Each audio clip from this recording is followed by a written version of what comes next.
out here in my garden today, and I thought I'd give you guys a little garden update. I showed you guys a tour of our chicken coop and garden in the early spring, and we are now about to hit summer. It is the beginning of June here, and I'm going to show you guys my garden and what it looks like after some TLC and all that jazz. So let's flip the camera and show you the garden. Okay, so if you've watched my videos before, you know we came from Southern California where we basically had a 365 days a year garden. Moving out here to the mountains in Arizona really changed up how I had to garden. I actually had to replant this garden a couple times because we had these off-the-wall, super late frosts. We actually had one about 2 weeks ago. Like I said, it's early June, and we had one the last weekend in May, I think it was. Or the weekend before the last in May, right before Memorial Day weekend. And we were actually out camping, and so when the warning came in, I was like, I'm not even home, can't do anything, so it's okay. But it survived. Thank goodness didn't stay cold long enough or freezing long enough to do any damage. Between that and my little critters, wildlife, it's been pretty hard. And then of course we got my chickens, but they are contained on the other side of this gate. And again, if you saw the tour of the chicken coop, you saw there's a little tunnel that keeps them from getting into my garden. So they can go from their coop, which is that red building back there you see in the distance right there. And they can come over here to this area where they have all kinds of free range and extra room to hang out. They got their duck pond, and these are extra coops for when my chickens either are sick or we have babies. So just kind of, this is like an extended area of theirs. But let's get back to the garden. Okay, so this bed here has just always been kind of a catch-all bed. It still is pretty much. I have a couple of the sweet peppers here in each corner, and then we have some cucumbers, and this is my fourth planting of cucumbers. Twice they died because of frost, and twice they were eaten. So, or once they died of frost, twice they were eaten. So this is round 4 for my cucumbers, and so far I have 3 plants here and 2 against that far trellis back there. So fingers crossed we'll actually get some cucumbers before it gets cold again. And then we have some cilantro right here, which I absolutely love. I take my old clippings and I just throw them, like when they start blooming, I throw them on the ground just because the smell keeps away other bugs. And then in this one, we have a little tiny tomato plant down there that I found in the walkway. And I actually yesterday found, let's see, there's 3 or 4 more over here because this has been a catch-all bed. So I've got a couple here in the walkway that are going to need to be transplanted. There's 1, 2, 3, 4 for sure, and possibly a couple more. So I'm going to have to find spaces for them. But right now, this little guy is doing good here. And we'll have to figure out where we're going to put these other ones. Okay, so in this one, we have some purple basil here. This one I planted from seed, and it did amazing. I'm so happy. I actually had to transplant it too because it got covered by that huge zucchini plant, so we moved it. Now, you'll see flowers spread throughout. Part of that is because we've had far fewer bees this year than ever before. Normally, our lavender plants in the front of our house are just swarmed with bees, and that was not the case this year. I actually removed one of the hedges because we had so many bees that it was hard to walk to the front door. So I removed one of the hedges, and yet this year we have had very few bees. And so I just took some marigold and some just different wildflowers and literally just hand tossed them in wherever to attract the bees. And then marigolds are also good as a repellent flower. So that's kind of what we did. So you'll see them just, into some azaleas and just some different ones that we put in there. So, or alyssums. And then we have, you can see spread throughout here, we have some onions that are just kind of growing in the midst. This is a yellow crookneck zucchini, and this is how I know we're missing bees because I've had so much blossom rot from not getting pollinated this year that it's absolutely driving me crazy. So I've thrown away so many. It's just frustrating as heck. We got a tomato plant that was just out in the middle of nowhere. And this morning I noticed there's a little tomato plant coming in here. And part of that is because at the end of the year, what I do is once I let my garden go until we get a frost. If I know the frost is coming and I get a chance to, I will come out and pick everything I can. But there's always ones that, rot or fall. And I just let them fall into the ground and reseed. And so I end up with tomato plants everywhere. which isn't a big deal because I love tomatoes and you can always give tomatoes out. So I will have to get that one staked up. I'm not sure how. I'm not going to transplant it because it's right in the middle of all those flowers, but I will probably just do a single stake because got 2 other ones there. Then this is a zucchini plant that has just been struggling to make it. I don't know if it's going to make it. I really hope it does, but who knows. Here is some chocolate mint.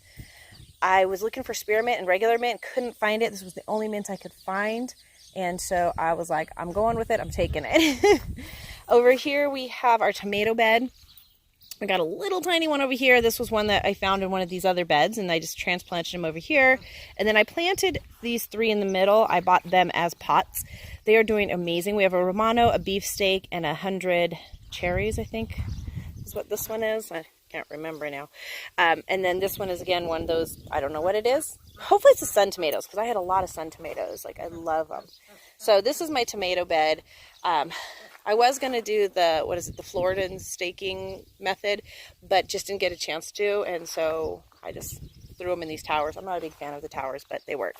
And then over here, we just have, again, some flowers, trying to get those bees to come to my garden. And these are actually the metal food covers.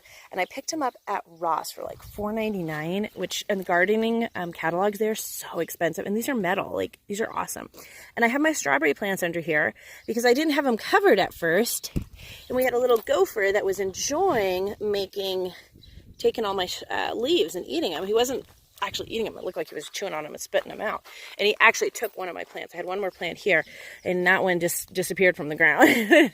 So hopefully I'll get some strawberries now that they're covered. And then this is a melon. I couldn't tell you if it's a watermelon or a cantaloupe. It was in one of my other beds, and I just transplanted it over here, so it has lots of room to grow.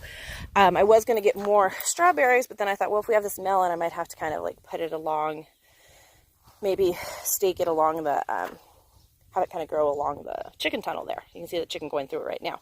And then we have more flowers, lavenders. Here is our apple tree, and I'm so excited. There are so many apples on it. Of course, on this side, there's none. The side with the chicken coop has a ton of apples. That's kind of funny. I don't see any on this side. It grows through our fence to the other side, and there's a bunch of apples over there. So, kind of disappointed I don't see any on this side. Oh, there's one little one in there. So we have this apple tree. We planted this. I bought this the first year we moved here. We moved here in fall. So I bought it. It was at the end of the season. I planted it. It was just a stick. And now it's supposed to be a miniature. It looks amazing, except for these trees, these branches that are going through the fence.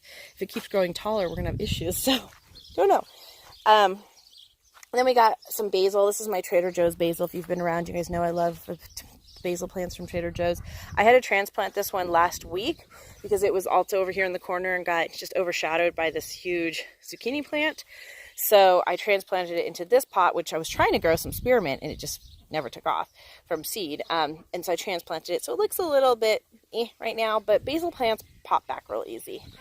And then we got some regular yellow zucchini here. Looks like we might actually not lose them to root rot. Fingers crossed. We got grilling zucchini right here. So these are like, I don't know, a new variety. They're super round and almost like a melon. And then we got some crook necks here.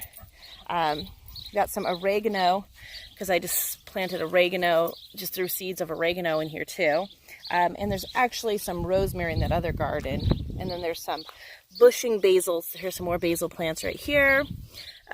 Just some more marigold, alyssums, and then here is our last zucchini plant. So as you guys can tell, I am a big fan. I don't grow what I'm not going to use. So in the past, I was like, oh, that'd be fun to grow, but we didn't eat it. And so what was the point? I know we'll eat cucumbers. I know we'll eat sweet peppers. I know we'll eat zucchini. I love grilled zucchini. It's one of my favorite things to put on the grill. And I know we'll use tomatoes. Make all kinds of bruschetta with that basil and some fresh garlic. I did not get to plant garlic, which is a bummer, but maybe next year. This is actually some chives, but they're not doing so good. That looks like a weed. You're not welcome here. But there were some chives in here. They kind of have been overcome by the flowers. But yeah, they're still there. And then I have some more onions over here. mixed with some rosemary. So we got onions and rosemary over here.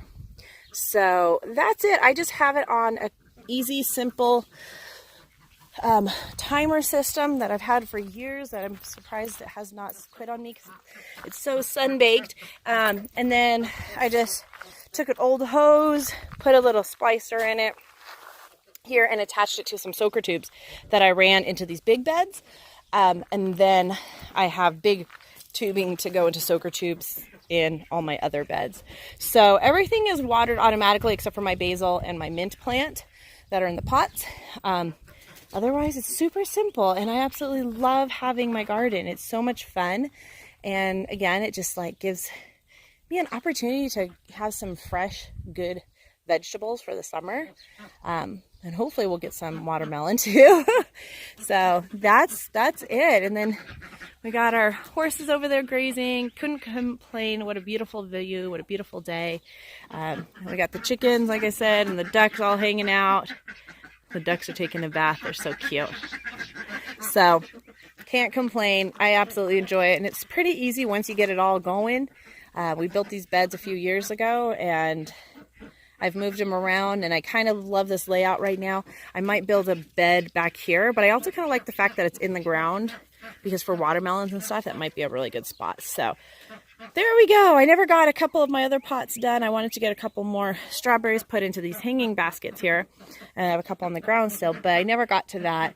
So this is what we have this year, and I can keep you posted. And if you follow me on Instagram, I will show pictures when I harvest all of this goodness. So thanks for watching, guys. If you like this video, be sure to give it a thumbs up, subscribe, and if you want to see an update on our chickens or anything like that, just comment below and let me know. If you want to meet our animals, it's been a while since we've gone through, but if that's something you guys are interested in, let me know too. And I will keep sharing these little farm life videos with you guys. Thanks for watching. Have a beautiful, blessed day. Bye.